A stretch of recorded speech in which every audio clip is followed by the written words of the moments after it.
अस्सलाम वालेकुम दोस्तों।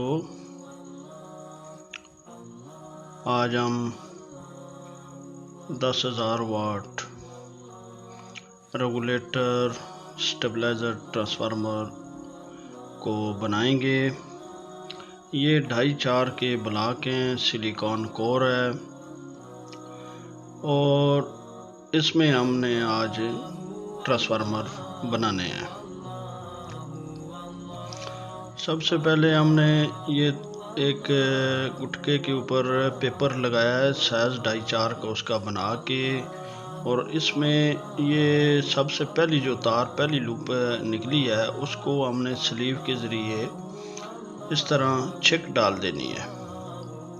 छिक डालने का असल मकसद ये है कि जब ये इस गुटके से तार नीचे उतरेगी, हम इस गुटके से इस कोयल को जब निकालेंगे, उसके बाद हमारी अगर ये पहली तार को किसी भी वजह से कोई छिक वगैरह लगती है तो हमारी ये तार कोयल से बाहर जुदा ना हो। ये हमने पहली लेयर लगा दी और पेपर लगाने के बाद दूसरी लेयर को शुरू कर दिया। दूसरी लेयर लगाने के बाद हमारी कुल टर्न 45 टर्न हो गई हैं, जो कि 50 वोल्ट की 45 टर्न हैं। ये हमने सबसे पहली लूप निकाली है। ये पहली लूप 50 वोल्ट के लिए है और इससे 45 टर्न पर हमने ये पहली लूप निकाल ली है। अब हम इस कोयल को मज़ीद इसी तार के साथ आगे वाइंडिंग जारी रखेंगे और दूसरी लूप हमारी 60 वोल्ट के लिए 55 टर्न्स के ऊपर आ गई है। ये भी हमने इसी तरह लूप निकाल दी है। अब ये हमारी लेयर मुकम्मल होगी और ये तार को हमने स्लीव के ज़रिए एक बंधा डाल दिया है ताकि हमारी कोयल जब इस गुटके से उतारेंगे तो उस वक़्त ये तार हमारी खुले नहीं। इसके बाद हमारी ये तीसरी लूप आ गई है 70 वोल्ट के लिए। ये 64 टर्न के ऊपर हमने तीसरी लूप निकाल ली है। मज़ीद इससे आगे हमने चौथी लूप 80 वोल्ट के लिए ये 72 टर्न्स के ऊपर निकाल दी है और इसी तरह हमने आगे वाइंडिंग जारी रखी।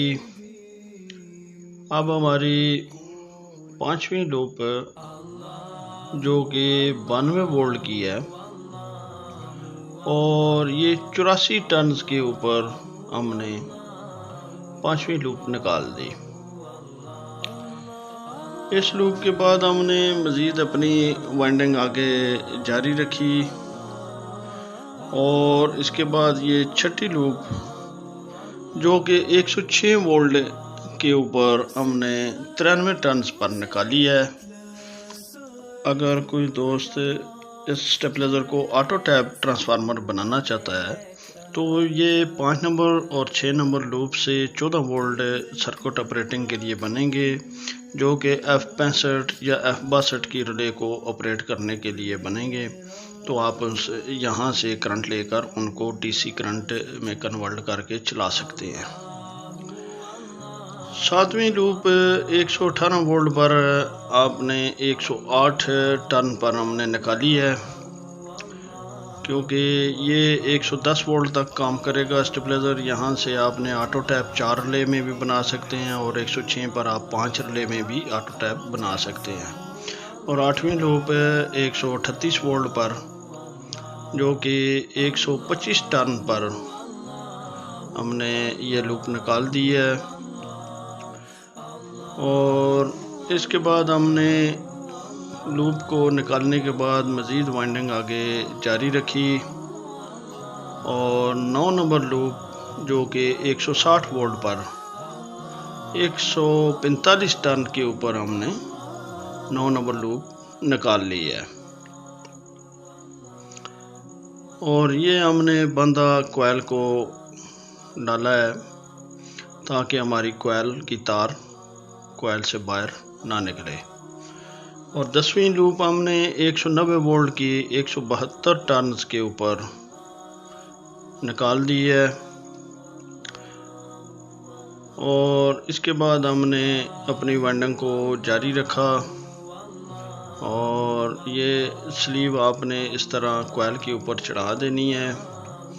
और ये हमने आखिरी लेयर है, इसके ऊपर हम अपने पेपर डाल दिया और पेपर डालने के बाद ये हम आखिरी लूप 220 वोल्ट की जो कि 11वीं लूप बनती है और 200 टर्न्स पर हमारी ये कोयल मुकम्मल हो गई है। हमने 2.5-4 के इस ब्लॉक में 200 टर्न्स 220 के लिए डाली हैं और इस तार को हम ये अब स्लीव के ज़रिए यहाँ पे लॉक कर रहे हैं क्योंकि ये आखिरी सिरा है और इसको अब हम दोबारा इसलिए यहाँ से लॉक कर रहे हैं ताकि हमारा ये कोयल खुल ना सके। ये अब तीनों कोयल हमारे तैयार हो चुके हैं जो कि हमने इन ब्लॉक्स में डालना है। ये ब्लॉक हमने पेपर 10 नंबर के साथ 3-3 तय डाल के इनके ऊपर ये कोयलें भी हमने डाल दी। अब कोयलों को डालते वक्त एहतियात करनी है कि आपकी कोयल ज़्यादा तंग या क्लोज ना हो जो कि कोयल डालते हुए नुकसान किसी किस्म का तार को ना हो। ये 10 नंबर पेपर से हमने 3-3 तय दे दी हैं और कोयल के बाद हमने कोयल डालने के बाद ये हमने पेपर को काट के कोर से अलग कर दिया है। कोयल डालने से पहले आपने पेपर तकरीबन 2 इंच इससे के साइज से ऊपर रखना है। ये हमने स्पेसर पेपर से बनाए हुए थे जो कि इन कोयलों के दरमियान में रख दिए हैं। और इसमें ये कोर डालते वक्त ये जो छोटी कोर है अक्सर दोस्त इसको निकाल देते हैं, फिर कोयल को बंद करते वक्त इस ब्लॉक की कोर को बंद करते वक्त काफ़ी टाइम ज़ाया होता है। हमने उसके टाइम को बचाने के लिए इस छोटी कोर को इस ब्लॉक से नहीं निकालना और इसको इस तरीके से ये हथौड़ी की मदद से पीछे करना है। साइड ये हमने अपना स्पेस जितना रखना है वो हमने ये लकड़ का एक गुटका रखा है, इससे इस कोर को हम गैप दे रहे हैं और ये कोर हमने इस ब्लॉक के अंदर प्रेस कर दी है। मज़ीद अब हम इस ब्लॉक के अंदर जो इसकी आई है वो डालेंगे और आई डालने के लिए हमने इस दोनों कोर के सेंटर पोल से दोनों साइड की कोर को इतना फासला दिया है कि हमें इसके कोर के दरमियान जो ये स्पेस है यहाँ पर ये इस तरह स्पेस आराम से नज़र आ जाए और हम इसमें आसानी के साथ आई टाइप कोर जो ये बाकी है इसको हम आसानी से इस कोर में डाल सकें। इसी तरह मज़ीद जो बाकी कोर है आपने इसी तरीके से पेचकस की मदद से इसी तरह जो दरमियान में ये स्पेस आ रहा है इसी स्पेस को इसी तरह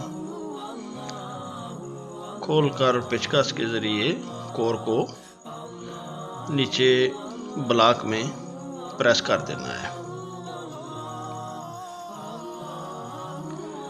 मज़ीद जितनी भी कोर है हम इस ब्लॉक में इसी तरह प्रेस कर देंगे और ये जो छोटी कोर है इसको हम हथौड़ी की मदद से थोड़ा थोड़ा इनके अगले सिरे उठा लेंगे। इस कोर को ऊपर उठाने का असल मकसद ये है कि ये जो हमने दरमियान में पेपर स्पेसर डाला था अगर ये कोर नीचे बैठी हुई होगी तो हम इसको जब हथौड़ी से प्रेस करेंगे तो ये उस पेपर को भी नुकसान करेगी और सेंटर पोल से इस कोर के दरमियान फासला भी आ जाएगा। तो इसलिए हमने इसको पहले ऊपर उठाया और ये हथौड़ी से हमने इस कोर को सेंटर पोल के करीब कर दिया है। अब जो दरमियानी फासला है वो बिल्कुल ख़त्म हो गया है तकरीबन, और ये इस तरह हमारी कॉइल और ब्लॉक ये तैयार हो जाएंगे। ये हमने कोर को प्रेस कर दिया, मज़ीद ये जो थोड़ा दरमियान में गैप है कुछ तो प्रेस का है, तो मज़ीद और इसको हम प्रेस कर देंगे।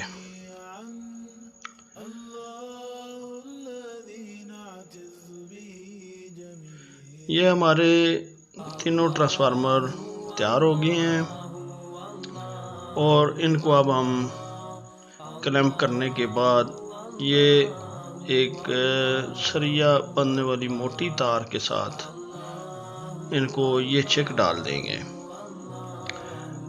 ये चेक डालने का मकसद ये है कि अगर ये ब्लॉक, क्योंकि इनका वज़न ज़्यादा होता है और ये सिर्फ नीचे वाले जो इसके क्लैंप हैं वो 4 स्क्रू बॉडी के साथ लगे हुए होते हैं, बाकी ब्लॉक आज़ाद होता है। बाज़ दफ़ा क्योंकि ये ब्लॉक कमर्शियल इस्तेमाल में होंगे और इनको ले आना ले जाना तो इसके लिए मसला होता है, और ये अगर कई बार दफ़ा ब्लॉक या ट्रांसफार्मर गिर जाए तो इसका ये क्लैंप से ब्लॉक बाहर निकल जाता है। तो उसको रोकने के लिए हमने ये छिकें डाल दी हैं जिसका तरीक़ाकार आपको दिखाया है।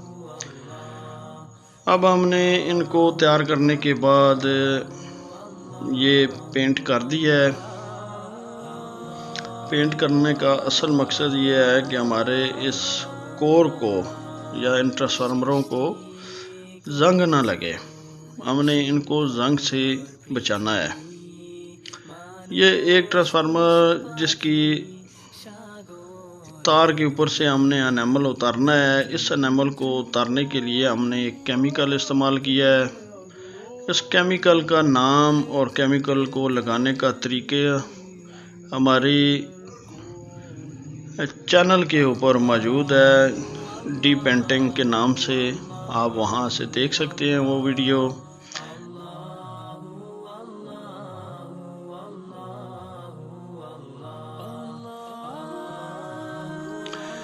ये केमिकल लगाने के बाद आपने कपड़े की मदद से इस तरह इन तारों को साफ कर लेना है और ये हमारी तमाम तारें जितनी भी थीं उन सब को हमने केमिकल लगाया था और कपड़ा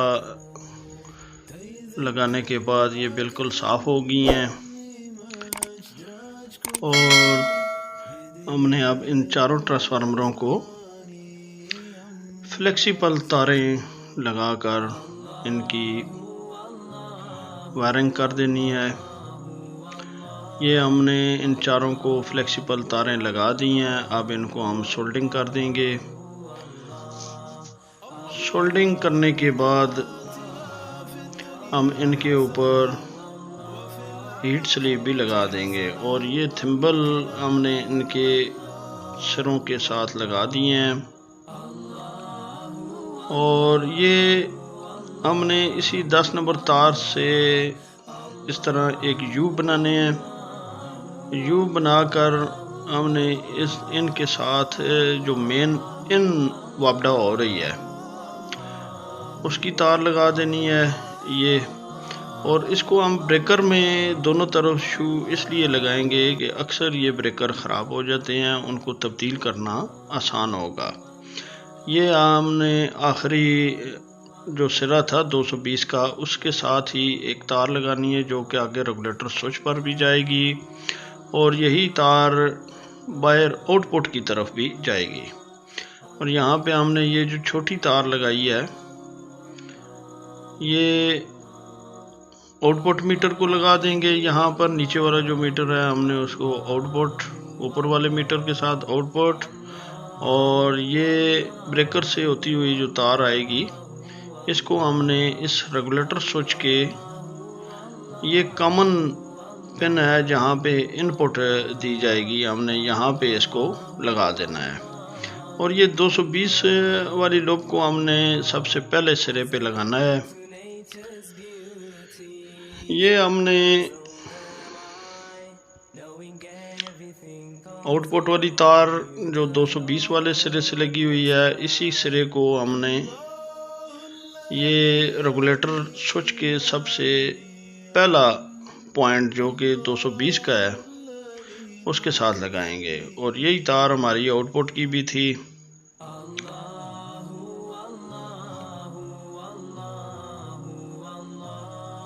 ये हमने आउटपुट की तार को ऊपर वाले मीटर के साथ कनेक्शन कर दिया।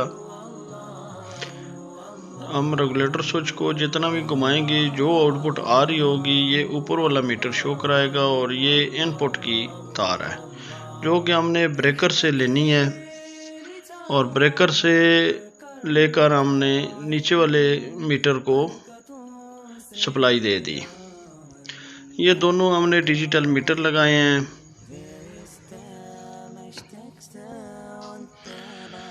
अब ये 220 का सिरा लगा दिया और इसको हमने स्क्रू लगा दिए हैं। इसी तरह मज़ीद अब हम इसके बाद तरतीब वाइज जो हमने लूपें निकाली थी, एक तो 220 की हो गई, और इसके बाद हम ये तरतीब वाइज मीटर पे आपको दिखा रहे हैं। ये 220 की सबसे पहले लूप लगानी है। इसके बाद ये 190 वोल्ट की लूप लगानी है। ये आपने मीटर को देखकर लगा लें। इसके बाद हमने 160 वोल्ट की लूप लगाई। इससे आगे हमने 138 वोल्ट की लूप लगाई है, और इसके बाद 120 वोल्ट या 118 वोल्ट की लूप आपने लगानी है। इसके बाद 106 वोल्ट की लूप है। इसके बाद 92 वोल्ट की लूप, और उसके बाद 80 वोल्ट की लूप लगा दी।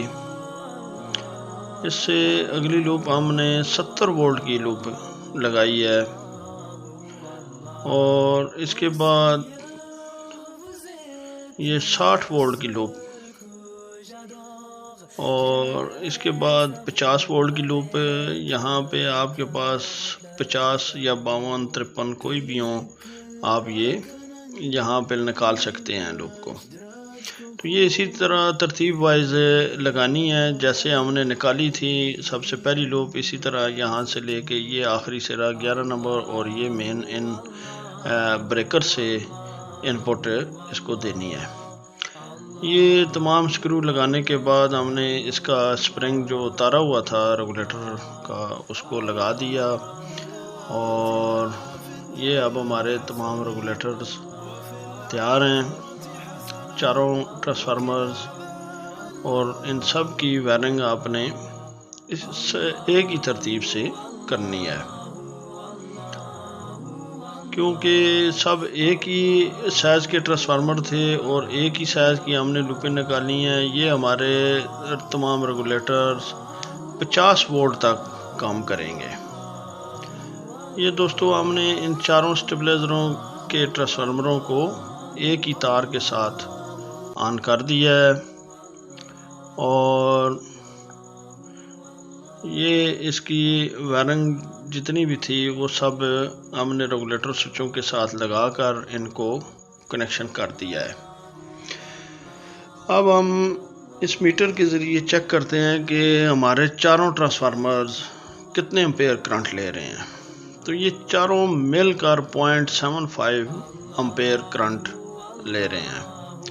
हालांकि बाज़ मैंने मार्केट के बने हुए ट्रांसफार्मर देखे हैं जो कि एक एक रेगुलेटर या एक स्टेबलाइज़र खुद 3-3.5 एम्पेयर ले रहा होता है। तो ये चारों मिलकर 0.75 एम्पेयर ले रहे हैं। मीटर पे आप दे सकते हैं कि इन सब को 220 वोल्ट मिले हुए हैं। अब हम इस स्टेबलाइज़र के रेगुलेटर को घुमा के तमाम स्टेप चेक करते हैं कि क्या आया हमारे सारे स्टेप काम कर रहे हैं, क्योंकि हमने 11 पिन पॉइंट्स निकाले थे सब ट्रांसफार्मरों के, और इसी तरह हम इस रेगुलेटर के 11 पॉइंट घुमा कर लास्ट में 50 वोल्ट हैं। 50 वोल्ट के ऊपर भी हमने ये चेक किया क्या आया हमारा ये रेगुलेटर 50 वोल्ट भी से वोल्ट को पूरा कर रहा है या नहीं। तो हमने इनपुट 50 पे रखी और रेगुलेटर को वापस से रिवर्स कर दिया, ये 50 वोल्ट पर ही है। अब ये हमारे चारों ट्रांसफार्मर्स रेगुलेटर्स तैयार हैं। ये हमारा फ़ोन नंबर, चैनल का नाम और हमारी फेसबुक के ऊपर पेज का नाम भी वाह स्टेबलाइज़र ही है। आप वहाँ पर भी हमें फॉलो कर सकते हैं। और ये रेगुलेटर ट्रांसफार्मर की बैक साइड्स,